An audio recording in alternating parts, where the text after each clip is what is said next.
कि सर अंतर जनपदीय ट्रांसफर।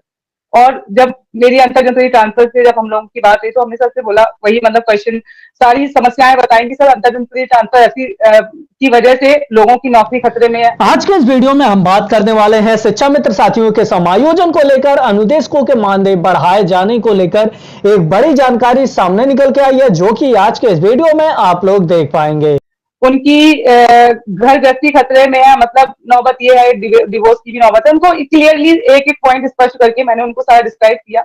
तो बोले देखिए अंतर जनपदीय ट्रांसफर का तो ये है कि अभी अंतर जनपदीय ट्रांसफर अगर मतलब आप लोग का करते हैं तो फिर यही हो जाएगा कि आपका अगर शुरू करेंगे तो फिर बाकी लोग भी आ जाएंगे कि हमारा भी करिए, हमारी हमें भी पास भेजिए घर के। तो मैंने कहा सर ये तो कोई वो नहीं, क्योंकि 10-11 साल हो चुके हैं हम लोग को करते हुए। अब महिलाओं की शादी जरूरी तो नहीं है जनपद में ही हो जाए, अदर जनपद में हुई है तो उनको उनके घर सुरक्षित पहुंचाना भी तो जिम्मेदारी है, उनको भी तो अपने घर में, और बच्चे भी छोटे छोटे हैं। और 10 सीएल फिर पूरी बात मैंने स्पष्ट कर दी थी, सर 10 सीएल से क्या हो सकता है, आप खुद सोचिए। हम लोग को पूरे साल में 10 सीएल मिलती है, ना ही सीसीएल की सुविधा है, ना ही मेडिकल की सुविधा है, और हमको कुछ भी नहीं मिल रहा है। अब छोटे बच्चे हैं तो कम से कम आप सीसीएल की सुविधा हमको कर दीजिए, हमको 14 सीएल उपलब्ध करा दीजिए। तो सारी बातें 1 to 1 सारे पॉइंट में बातें कह दी गई थी उनको। तो कहते ठीक है हाँ 14 सीएल तो आपको मिलनी चाहिए, सीसीएल के लिए भी कहते हाँ ध्यान देंगे। और जब अंतर जनपदी के लिए काफी ज्यादा जोर दिया गया कि सर अंतर जनपदी जो है आप इस मुद्दे को सीरियसली लीजिए, क्योंकि इससे हम लोगों की नौकरी खतरे में है, हमारा परिवार टूट रहा है।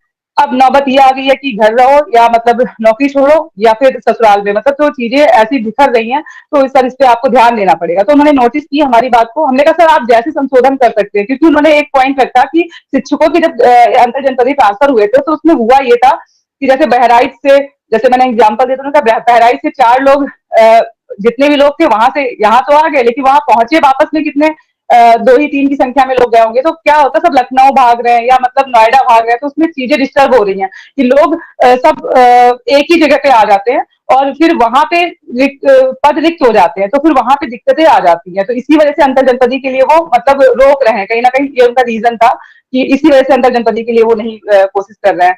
क्योंकि शिक्षकों के साथ तो हमने कहा सर हम लोग शिक्षक नहीं है, हम लोग अंदेशक है सर, हमारे साथ आप थोड़ा सा देख लीजिए कि हम लोगों की समस्याएं ज्यादा है, अब शिक्षकों से तो हमारी कंपेयर नहीं हो सकती है।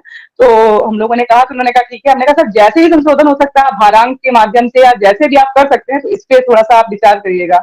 तो उन्होंने बोला, फिर उन्होंने बहाना बनाया, उन्होंने कहा कि ये हमारे हाथ में नहीं है, हमारे ये वहां ऊपर से होगा, मतलब केंद्र से होगा जीओ में।